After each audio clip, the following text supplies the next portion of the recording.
Eu sou Suzana Barelli, hoje é domingo e eu trago aqui para vocês um resumo do que foi notícia no mundo do vinho nessa semana que passou.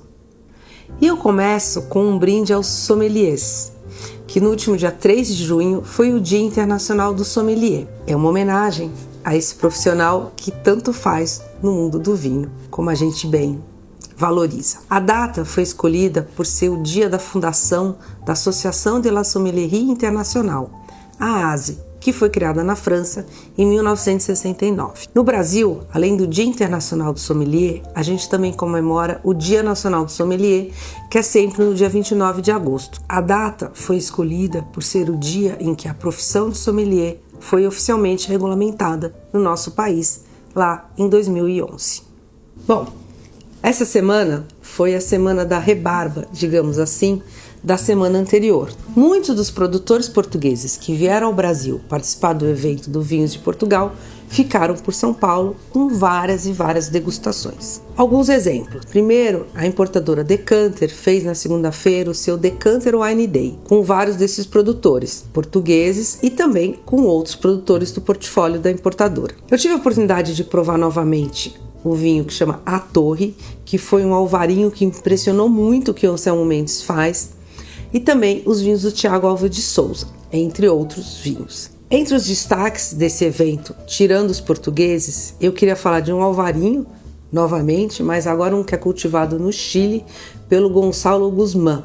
O Gonçalo, ele era o enólogo do El Principal, lá no Chile, e partiu para o seu voo solo e faz vinhos bem interessantes. Ainda os eventos da Decanter, eu sempre aproveito para comparar os tanás da Bolsa, e tem estilos diferentes de taná, que é uma uva bem adaptada ao Uruguai e que eu gosto muito. O evento da Decanter também é sempre uma boa oportunidade para provar e comparar espumantes. Tem dentro do Lírica, que é um espumante brasileiro que eu gosto muito.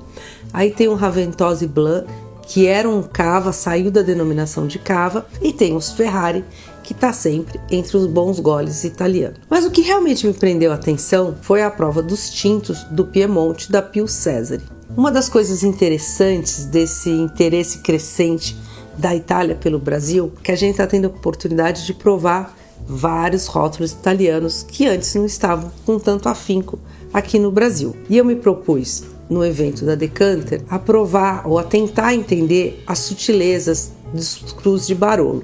Isso aconteceu com o Barolo Moscone, que fica em Monforte d'Alba, e com o Ornato em Serralunga d'Alba. É muito marcante a diferença de cada sub-região de Barolo nos vinhos finais. E ainda tive a oportunidade de degustar novamente com o Luiz Pato. Dessa vez foi um jantar e que ele trouxe na mala uma surpresinha, digamos assim. É o Vinha Formal Imperial 2019, um branco de muita textura, delicioso. E dessa vez eu fui uma felizarda com os vinhos do Luiz Pato, porque além desse Vinha Formal, provei um Bairrada Branco 1990 e 2 Quinta do Ribeirinho, um de 2002 e outro de 2022, em uma degustação que o de Silviana fez com vinhos elaborados em anos de Copa do Mundo.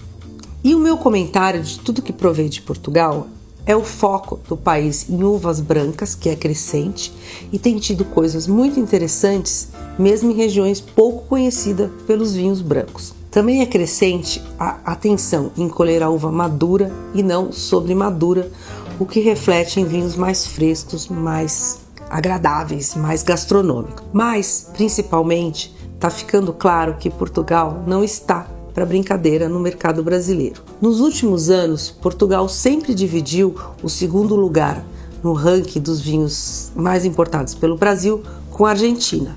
A liderança é sempre chilena, mas o fato é assim, faz muito tempo que o rótulo europeu mais vendido no Brasil é Portugal. E Portugal sabe que esse acordo Mercosul-União Europeia vai deixar os seus vinhos mais competitivos, mas também vai tornar competitivos rótulos italianos, franceses e espanhóis.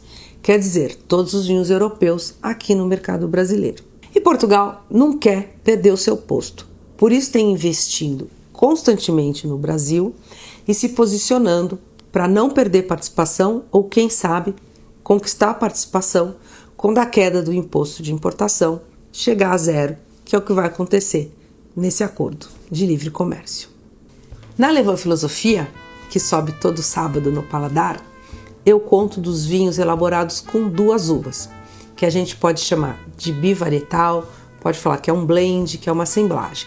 A ideia do texto é mostrar que 1 mais 1 pode ser uma soma que dê mais do que 2. E o meu texto brinca com pares de uva, como a Cabernet Sauvignon e a Merlot, ou a Viognier com a Syrah, ou a Semillon com a Sauvignon Blanc, para falar dos pares no Dia dos Namorados.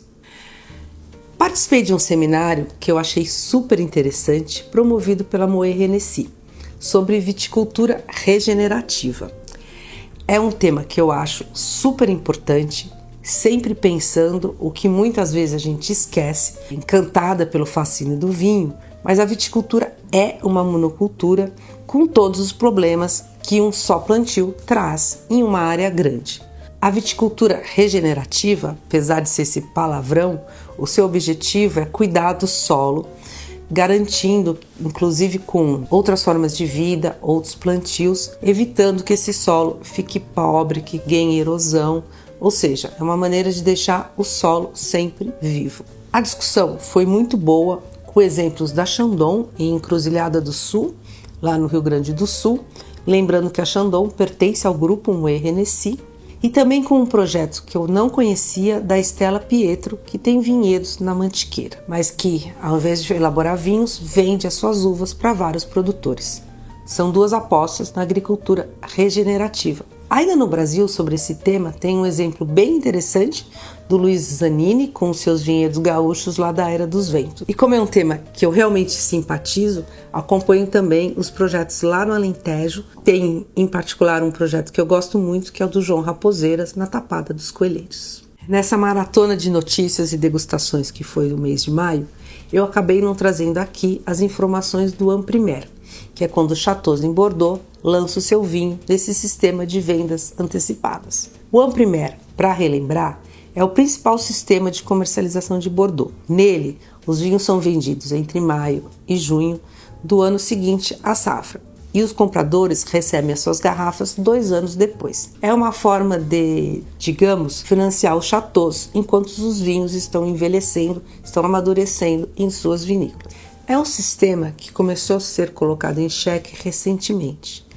Primeiro, porque no passado era a forma para os consumidores conseguirem adquirir vinhos, os grandes vinhos de Bordeaux, com preços melhores, vamos dizer assim. Só que hoje em dia é possível conseguir esses vinhos de safras passadas por preços mais baixos do que os pagos em Amprimer, e sem ter que esperar esse tempo todo para o vinho ficar pronto para beber, para aquela safra em questão ficar pronto para beber. Há outras questões no Amprimer, como a alta dos preços no lançamento, o fato de entrarem muitos outros vinhos nessa Place de Bordeaux, que agora são lançados vários deles no segundo semestre, que são vinhos não de Bordeaux, mas vendidos em Bordeaux, e porque os negociantes eles cuidam da venda, mas investem muito pouco, quando investem, no marketing desses vinhos. Enfim, são vários desafios que estão colocando em questionamento esse sistema de venda Amprimer. Fiz toda essa introdução para dizer que agora em junho os chateaus voltaram a lançar vinhos Amprimer, e o primeiro vinho a ser lançado foi o Mouton Rothschild 2025, de uma safra considerada de muita qualidade, e o seu Grand Vin foi lançado por 300 € a garrafa. Na safra anterior foi 252, ou seja, voltou a ter um reajuste, e um reajuste significativo de preço. Ao longo dos próximos dias devem ter outros lançamentos para a gente ver se isso é uma tendência mesmo ou não. E eu só queria voltar para o Brasil e fazer um link que nesses tempos também a Casa Tess lançou nova safra que ela comercializa para um sistema de alocação. Não é um Amprimer, mas é um pouco semelhante e é um jeito diferente de um produtor, um pequeno produtor brasileiro, um produtor conceituado, lançar os seus vinhos. Então é isso, essas foram as notícias da semana. Espero que vocês tenham gostado, que comentem, que compartilhem, que divulguem, e até a semana que vem.